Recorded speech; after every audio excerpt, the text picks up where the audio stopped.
All right. So I'm going to go ahead and get started with just the basic introduction stuff, get some of that out of the way. My name is Jeremy Snyder. I am the multimedia specialist here on the K through 12 outreach and education team at Berkeley Lab, or Lawrence Berkeley National Laboratory. We are one of the country's biggest national labs. We are a really interdisciplinary research powerhouse that is managed by the University of California at Berkeley and funded by the US Department of Energy. The Berkeley Lab has been responsible for 16 elements discovered on the periodic table. We have a huge array of educational programs targeted at students for all the way from kindergarten through college. And so this is in part part of our efforts to just share some of the research that occurs at the lab. And today we're going to be talking about the Liquid Sunlight Alliance, which is one of the really interesting centers or initiatives that exists here. My name is Jeremy, as I said, and I'm here today with two of the scientists who are involved in this effort. We have Rajiv and Oyen, and could I have you two introduce yourselves? Hey, can everybody hear me? Sorry. Yeah, sounds good to me. Okay, yes. Hi, I'm Rajiv. I'm a postdoc at the Chemical Sciences Division in Berkeley Lab, and I'm part of the LISA program, which is the short form for Liquid Sunlight Alliance. And I do my research right here in Berkeley Lab, converting CO2 into making fuels using sunlight. Thank you so much. I can pass it to Oyen. How about you, Oyen? Yeah, hi everyone. Thanks, Jeremy. So my name is Oyen Consola Ramlui is my full name, and I am a graduate student, a PhD candidate, also researching CO2 conversion to chemicals and fuels. And I work under two PIs that are actually also involved in LISA. And I was also part of kind of the center that was preceding LISA, doing research under that too. So excited to share some of that with you all. Awesome. Thank you guys so much. And throughout today's session, we're going to be going through this story map that we've made to kind of display and explain some of Lisa's research, but we're also going to be talking to Oyen and Rajiv throughout. So if you have any questions for them or us, please feel free to enter them into the chat or the Q&A function. And we have a couple people helping us out who will moderate those and help serve them up. So hopefully we can hear from the scientists regarding your questions. And with that, without further ado, I'm going to get started. So this is our story map on the quest for liquid sunlight and how Berkeley Lab scientists are making the solar fuels of the future. So to get started, it's important to understand what the roles of liquid fuel are in our society. Liquid fuels, even as we kind of transition into a predominantly renewable, predominantly carbon neutral future, liquid fuels have a huge role to play in our everyday lives, and that's not really going to change. So because they have this really durable role, as we can see, one of the things that we can do to move towards kind of a greener future is to figure out how to make those liquid fuels in a carbon neutral way. And to understand why liquid fuels are so important, there's a few characteristics of them or traits of them that kind of cause or enable their really significant role in the world's energy and economy. And the first of those is storage. So liquid fuels have a really useful ability to be stored en masse with very little technology or infrastructure. Unlike with a battery, where storing a lot of energy requires a ton of materials, a ton of technology, liquid fuels can be stored in large tanks, and that creates a huge ability to buffer shortages, to respond to kind of spikes in supply. And so they're really useful for that. Liquid fuels are also really transportable. So this is really useful for the world's kind of energy economy, the way that energy is sold and moved across countries.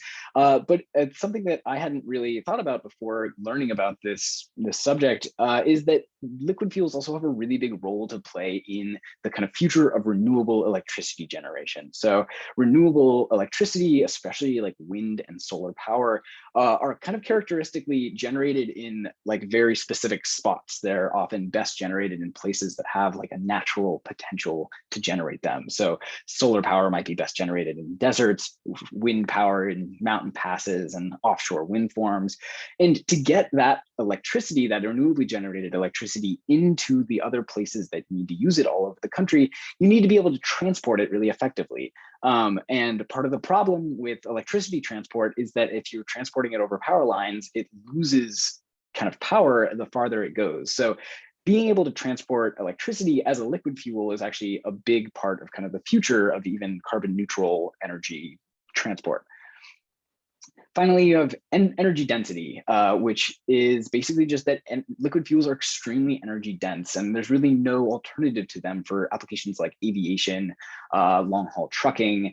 There's a lot of places in our society where you just can't be lugging around the large batteries that you would need to carry the amount of energy needed for a certain application. And better yet, liquid fuels get used as they're burned off, and you don't have to carry around the leftover battery even once it's spent. And finally, a really non-negligible aspect of this is just that liquid fuels are kind of the global standard. So carbon-based liquid fuels like gasoline, natural gas are really what everyone around the world uses for the vast majority of transportation, of heating, of industrial processes. And the fact that all of the machinery in the world is already kind of catering to that is a really non-negligible thing when it comes to kind of figuring out the clean or renewable energies of the future. So if you can have a renewable energy that fits into that existing infrastructure, it's a really, really useful kind of step up. So with all of these kind of established and the vast need for liquid fuels established, we need to figure out a solution for creating a liquid fuel that is carbon neutral or green or renewable, and ideally still uses some of that same kind of carbon-based chemistry as fossil fuels, meaning it stores its energy in between the bonds of hydrocarbon molecules. And so what the solution that we're working on here at Berkeley Lab and with the Liquid Sunlight Alliance is to create a liquid form of sunlight, basically a liquid fuel that uses sunlight to store energy between the bonds of carbon molecules pulled from the atmosphere.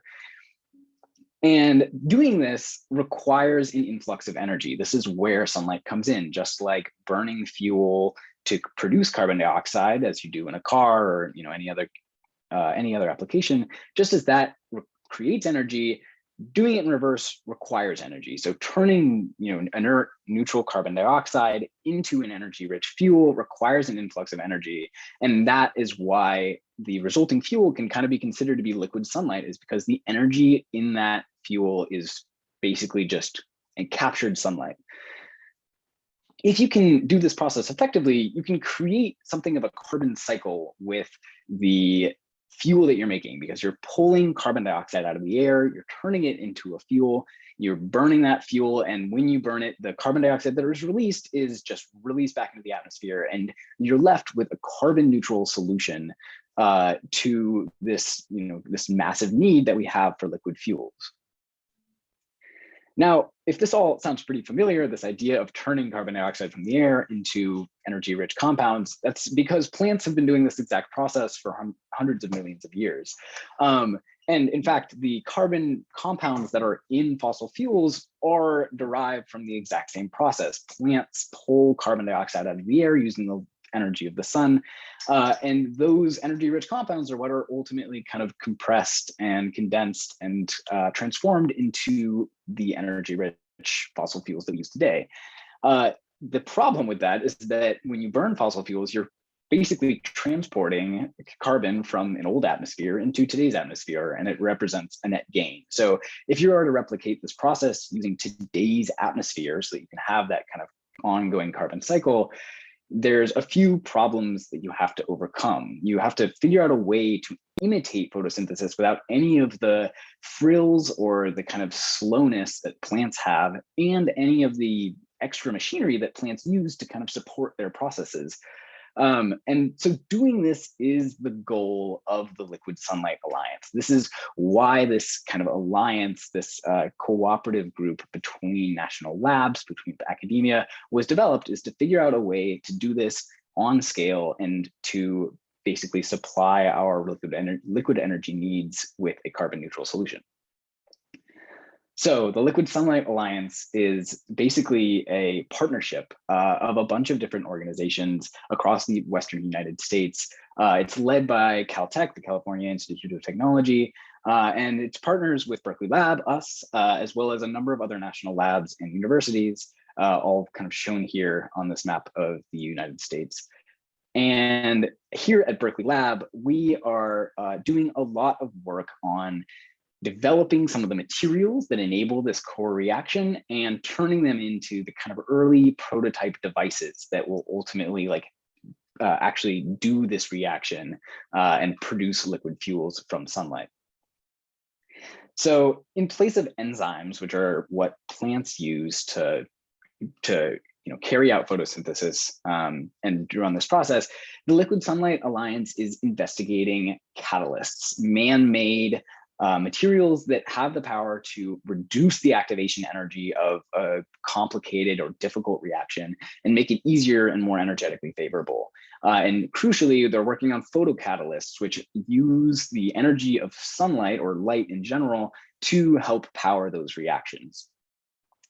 So catalysts like the ones shown here are designed very carefully to carry out or help facilitate this reaction.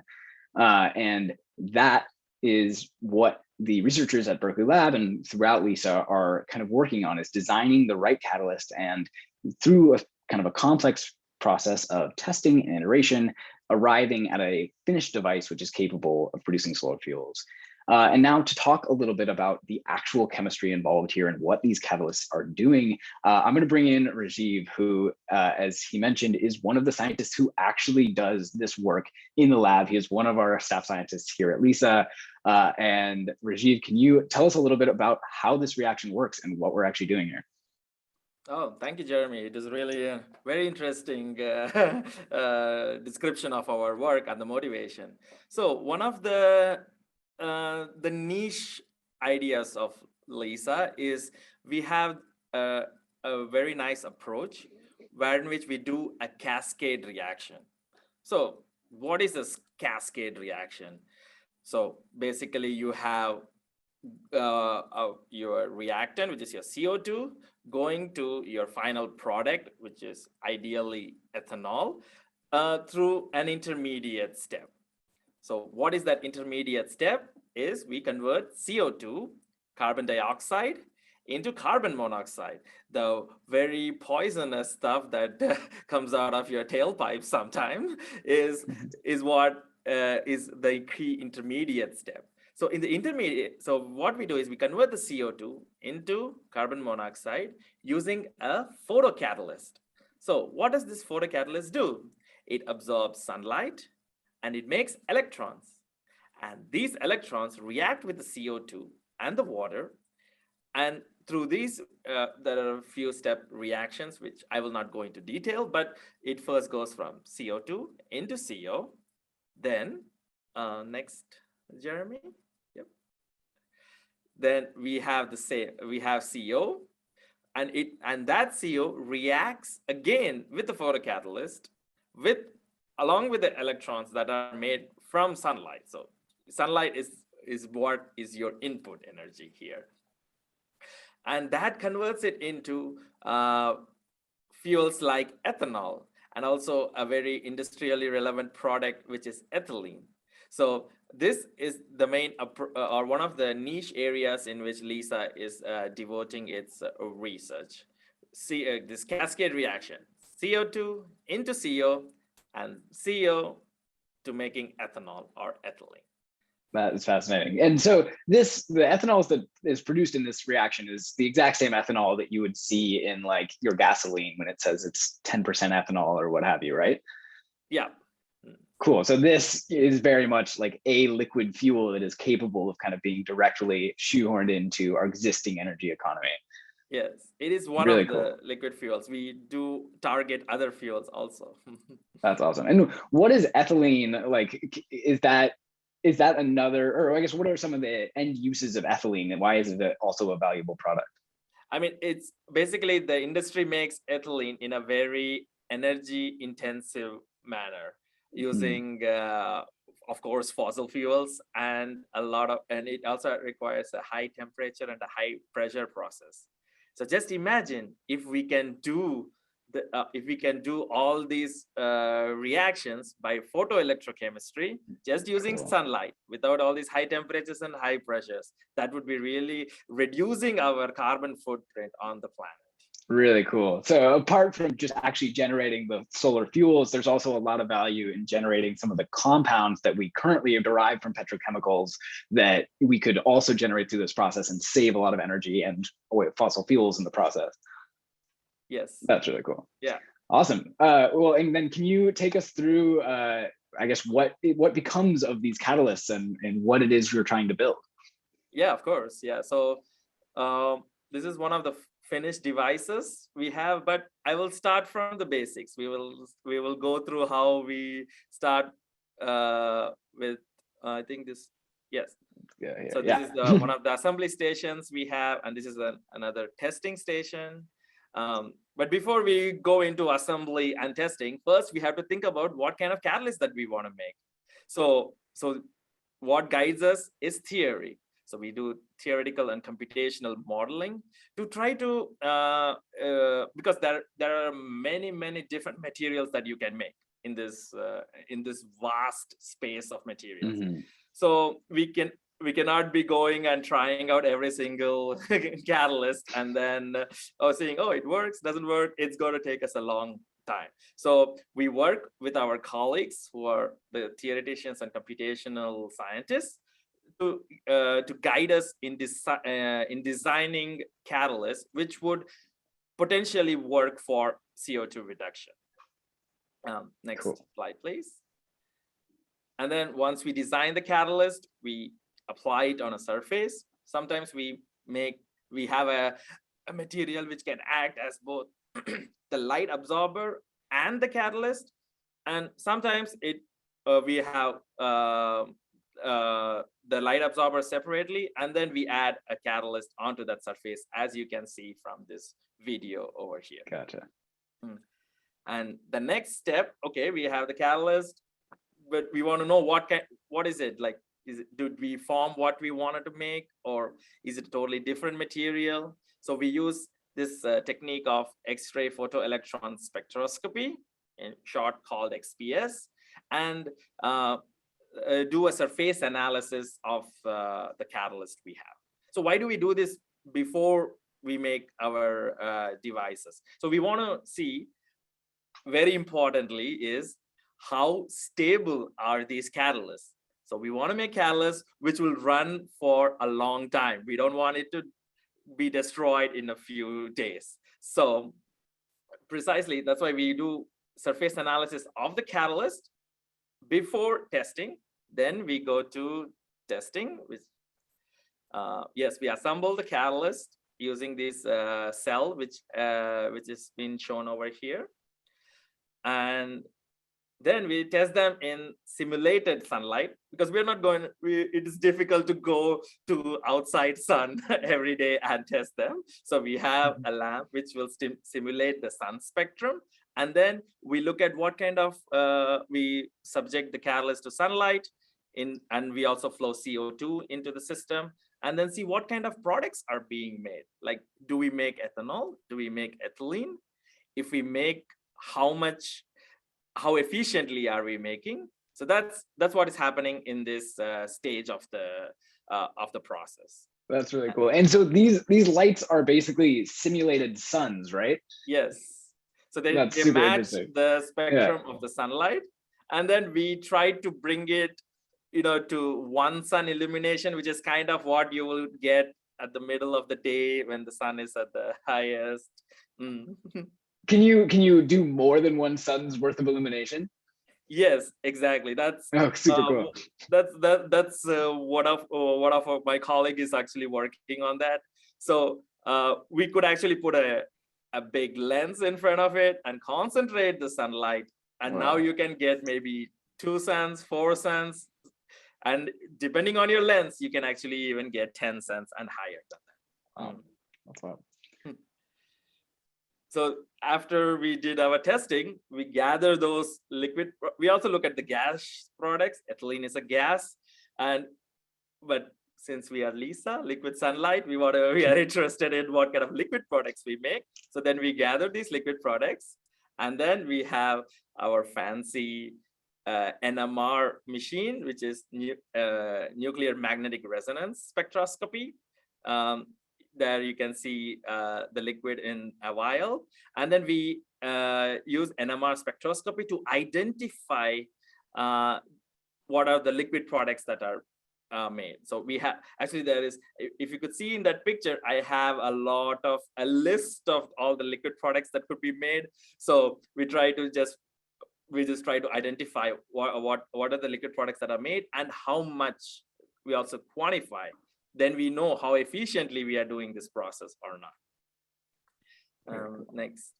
And once we conclude, okay, how efficiently we are making, then we have to iterate this step from the beginning again. Think, okay, so how can we make it more efficient?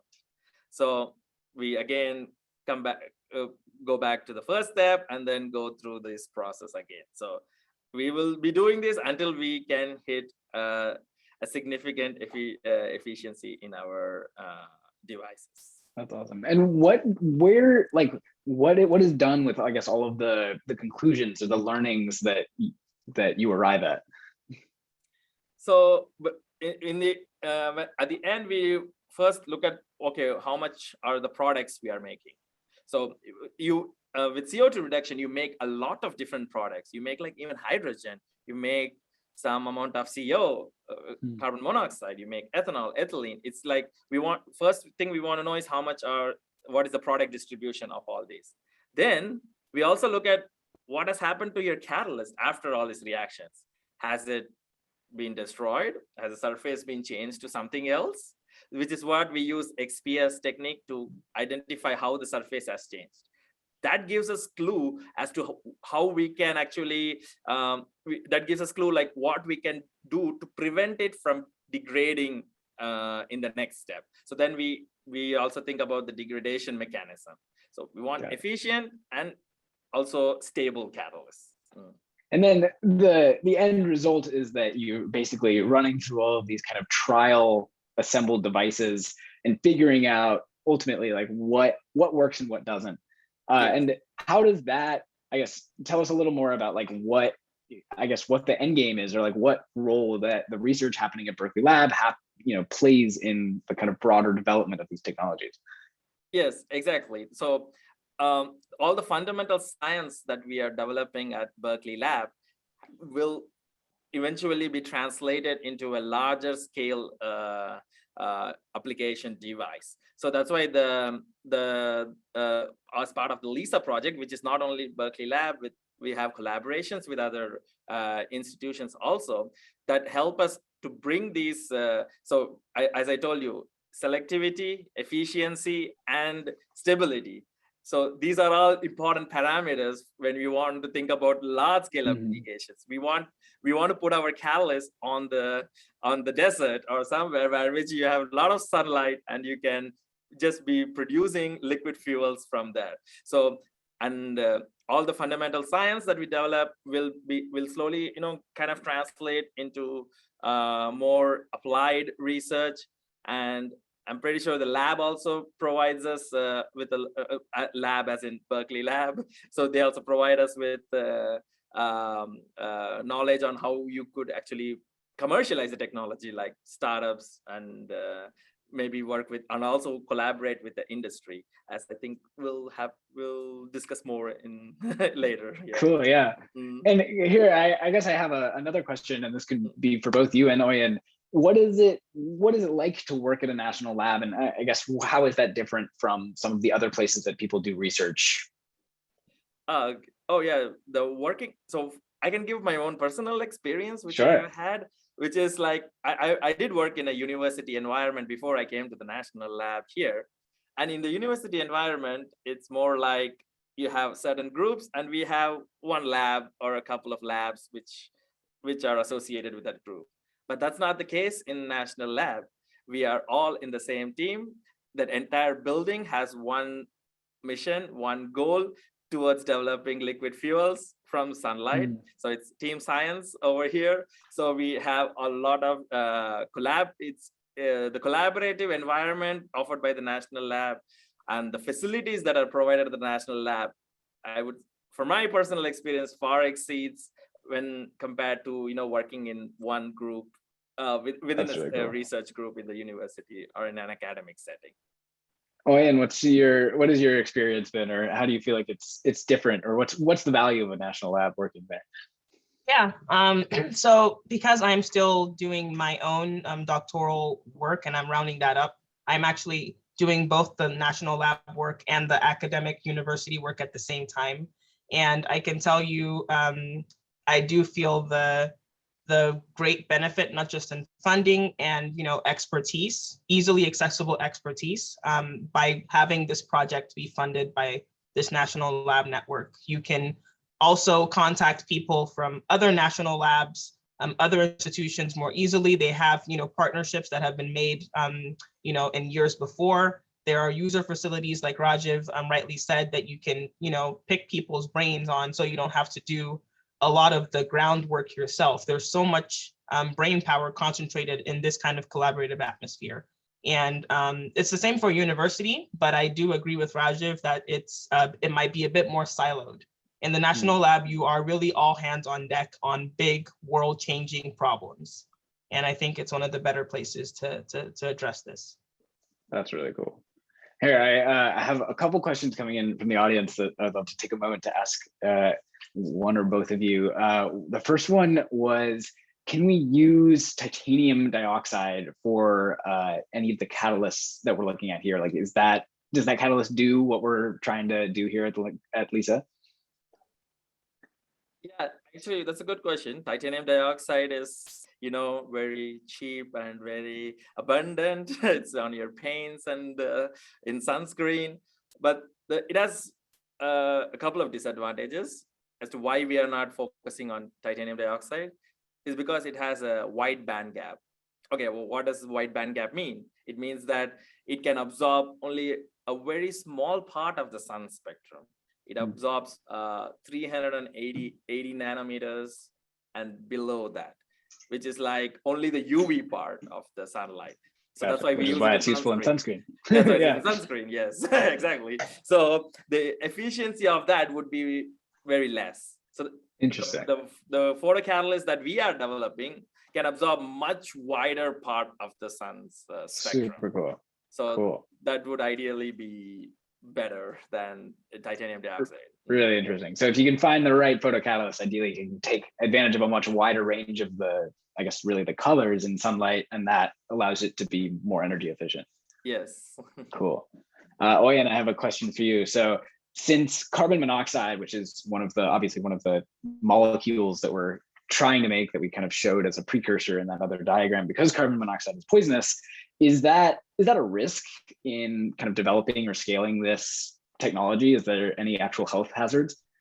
That's a great question. And even when I run my own experiments, because I deal with CO and that's what I make, I do have to take the right safety protocols and have special safety processes in place where I vent out my product after I've measured and studied it, right? So thinking more big scale, whether it's a big plant that's doing this, producing copious amounts of CO, or it's in a more local application, maybe their home or business devices that you can create liquid sunlight on site, there would have to be baked in safety protocols, baked in safety filters so that that CO doesn't leak. And even if it does, they have detectors that will immediately alert you as to the concentration of CO that is in this device environment.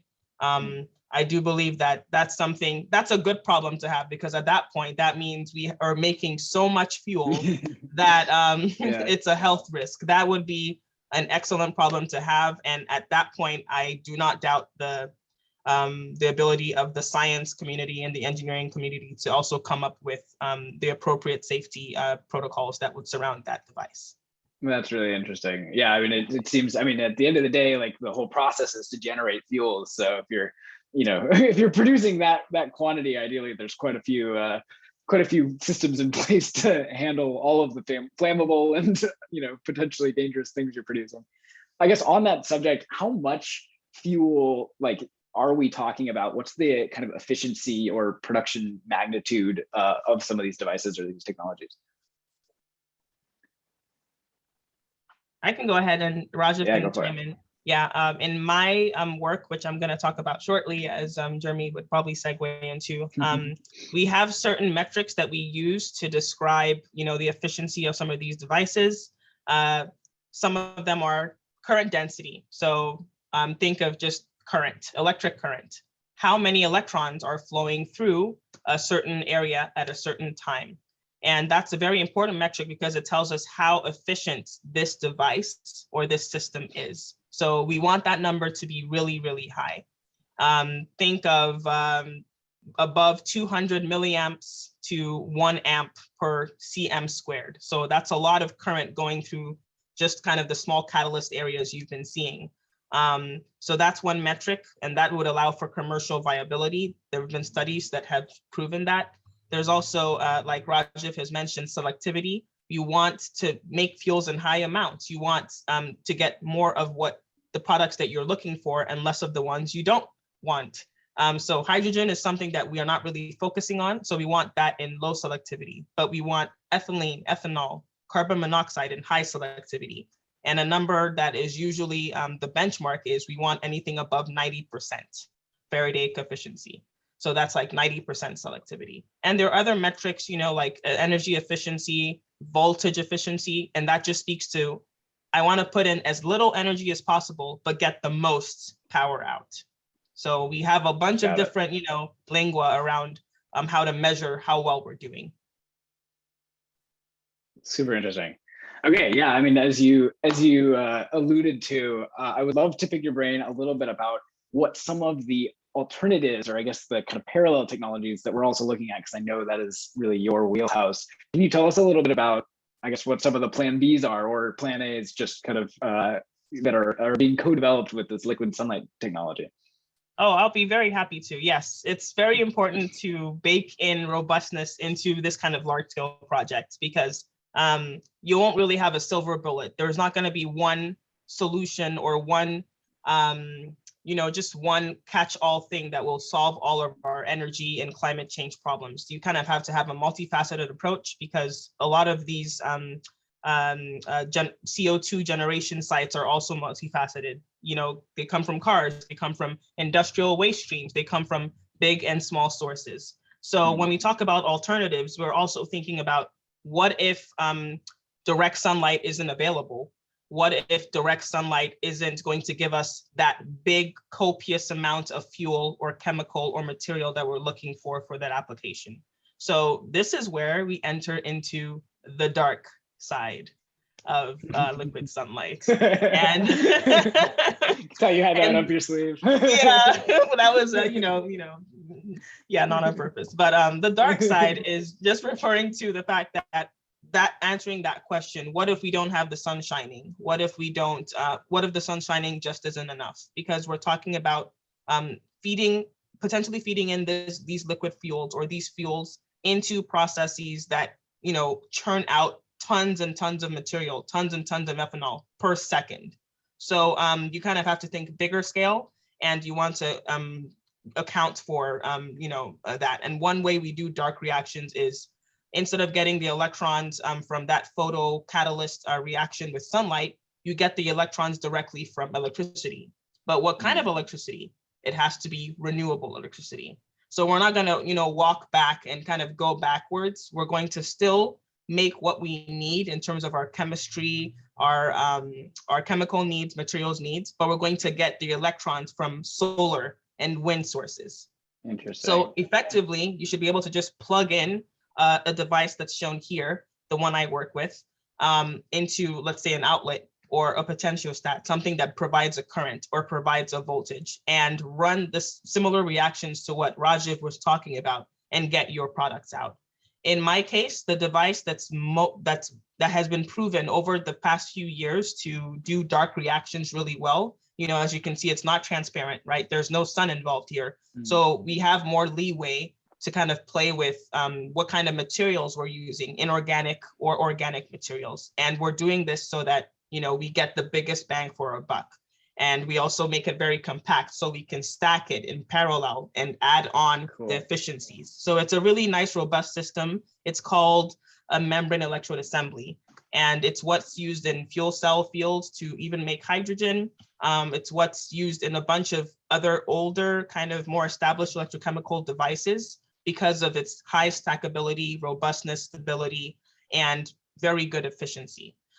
So yeah, it's a really nice device, and applying it to CO2 reduction is something that really literally happened as I was also coming into this field and as a grad student. So I've kind of also been learning along the way how to transfer the knowledge from some of those more established fields, the ones that make hydrogen, because it's very easy. And then applying it to CO2 reduction, that's really, really hard.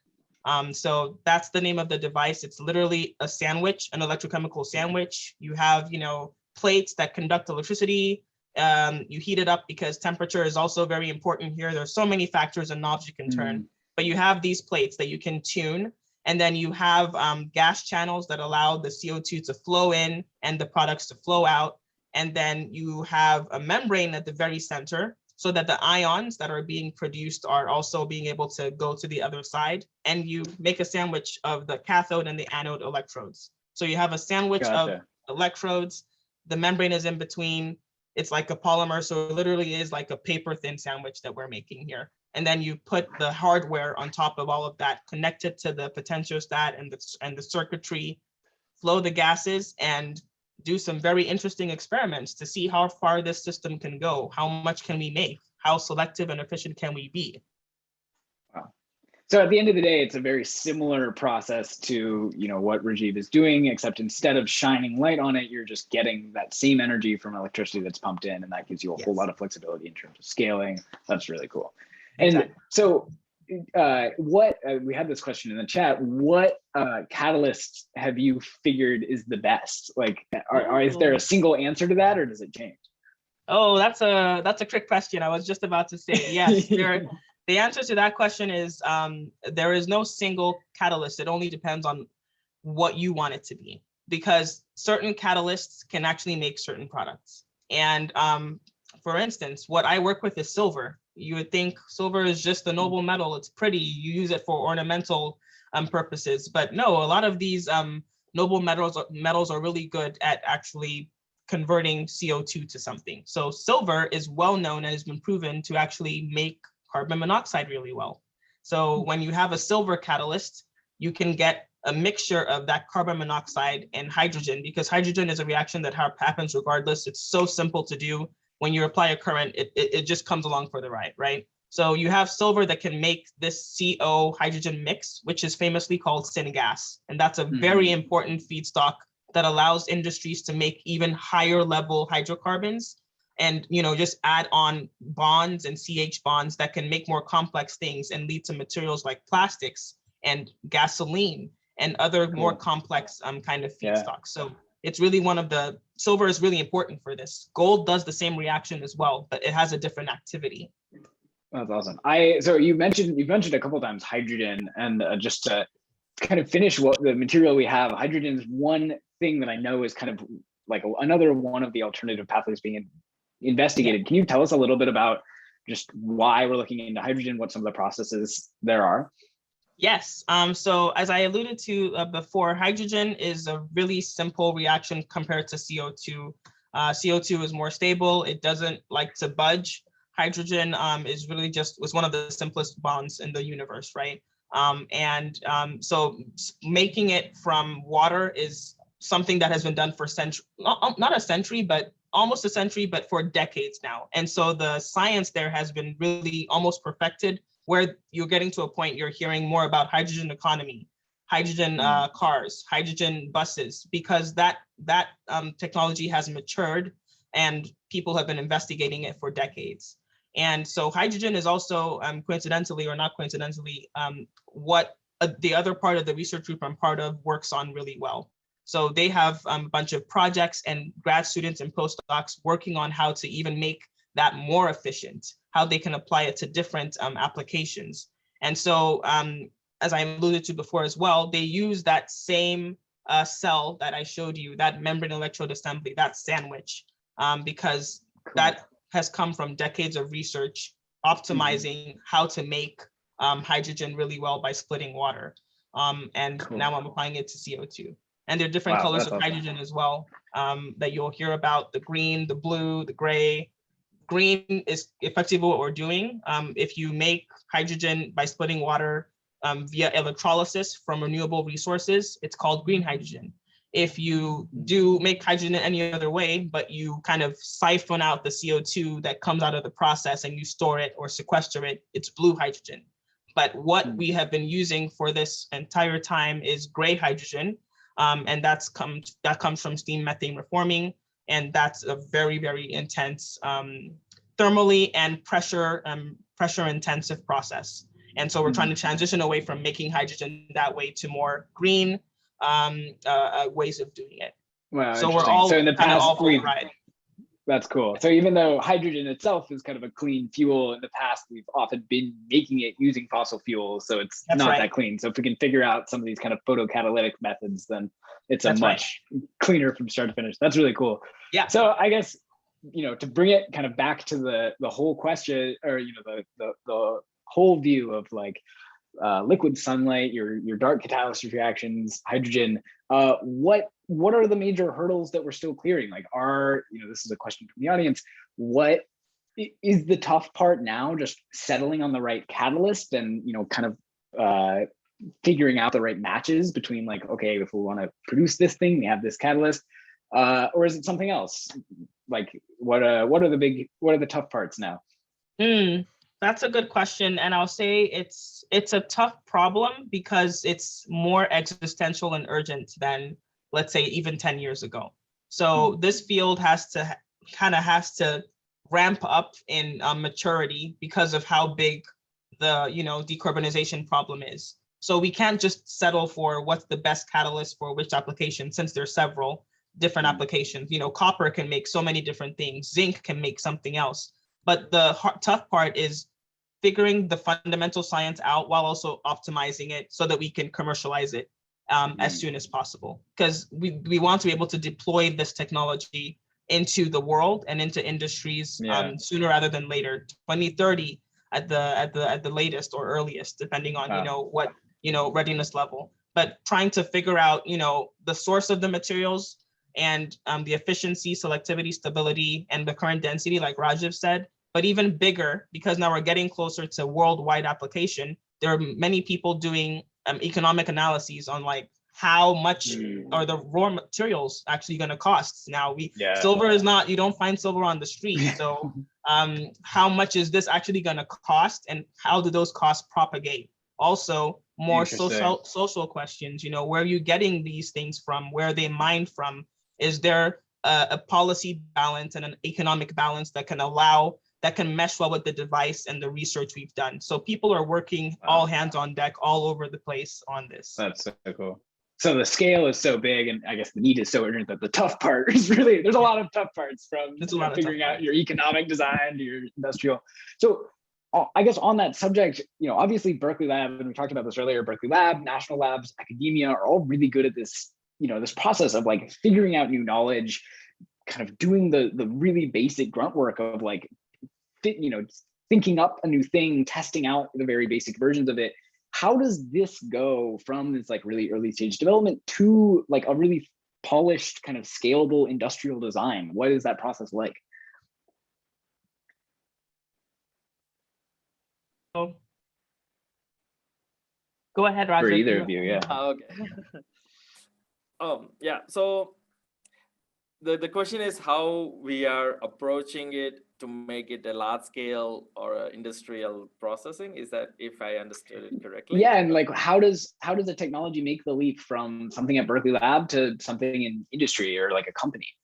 Yeah, that's a very nice question. Yeah, so everything usually starts on a small scales from somewhere. So we work on those small, we make small devices, but also when we are making these devices, we also keep in mind a little bit about, okay, it might be nice from a fundamental point of view, but how can we also think about commercializing it? So for example, we also think about, okay, let's say I make a photocatalyst and it works very nicely and efficient. But if I make it from a very rare earth material, then it's not going to help to commercialize it. Maybe I can make a small device and keep it on top of the building here and show it as a demonstration. So when we design our photocatalyst, we think about, okay, can we make it with an earth abundant material? And one such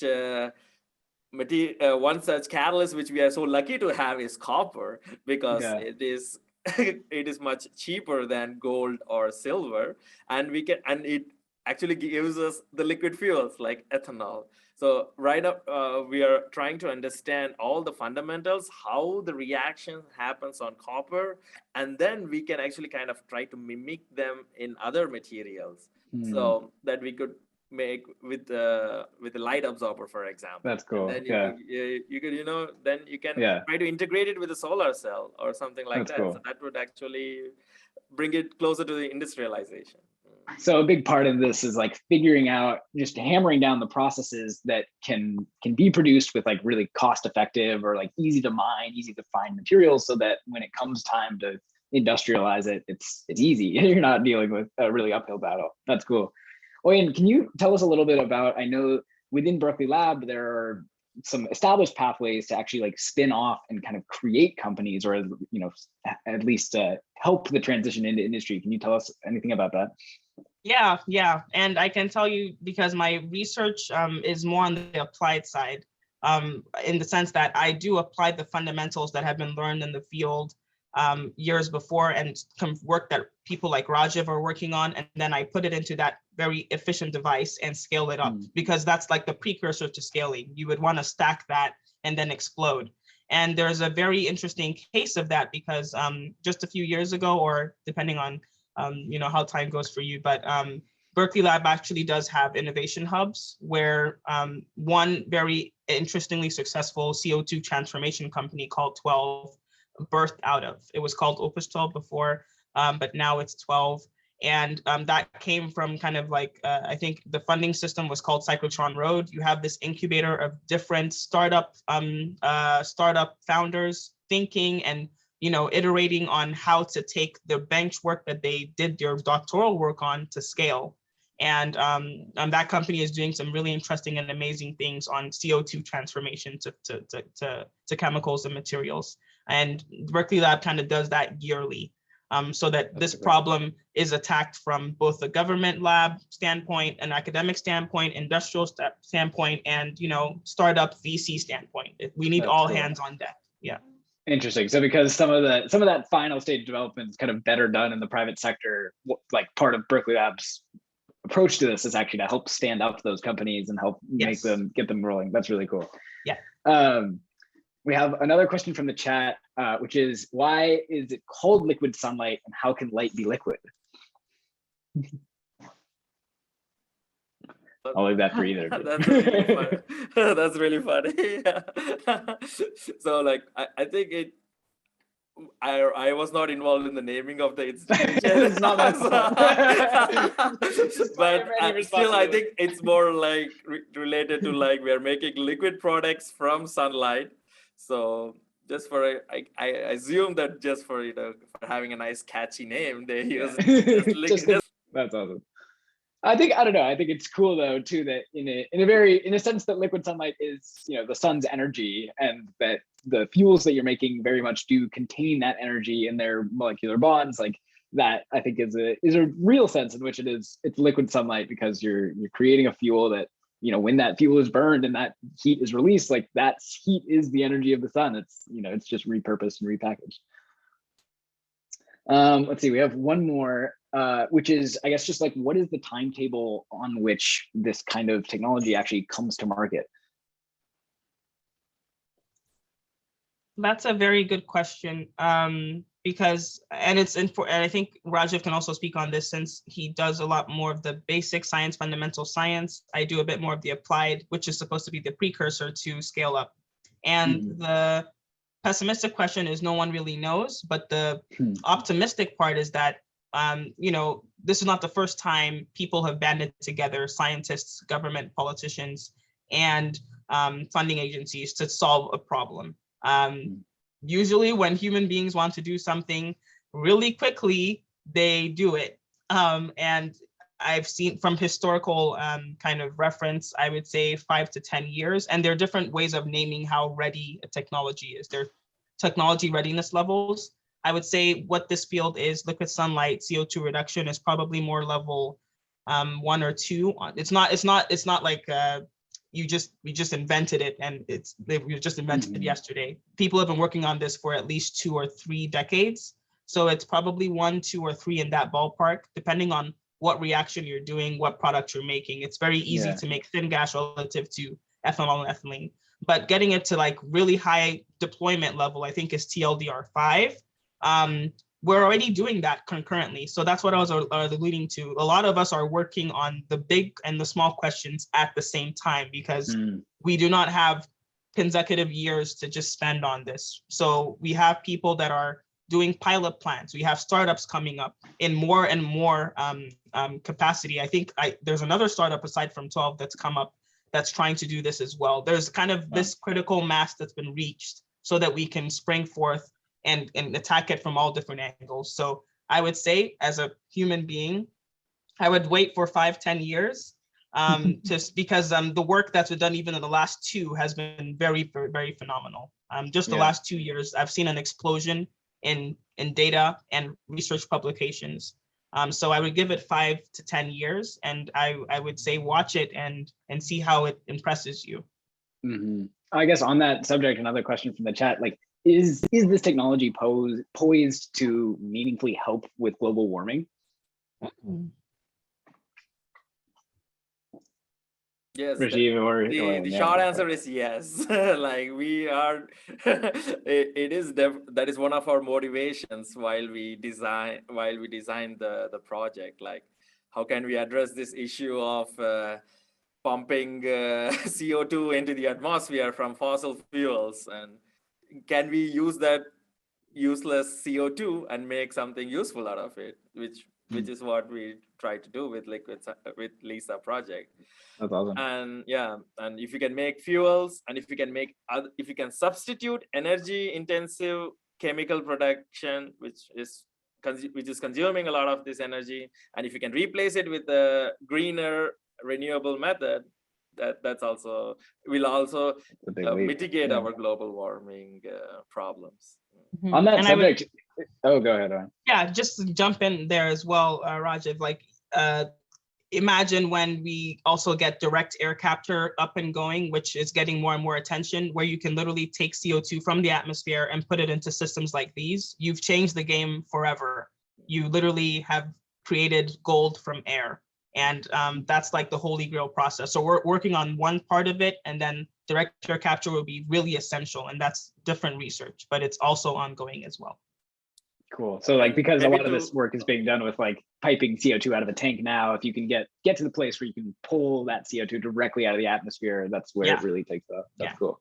What were you gonna say? We also do like a small, we also have research on working on impure CO2 feedstocks, which means you have an exhaust from your factories which have CO2 and mixed with other kinds of chemicals, but you can also use that impure CO2 feedstock to make fuels out of it. So that's also one of the research goals of LISA. That's really cool. Can you do, like, once you have these fuels, we talked a little bit about ethanol, which can already kind of be used, like, in gasoline to a certain percentage. Can you convert existing machines like old cars to use the fuels as they're created?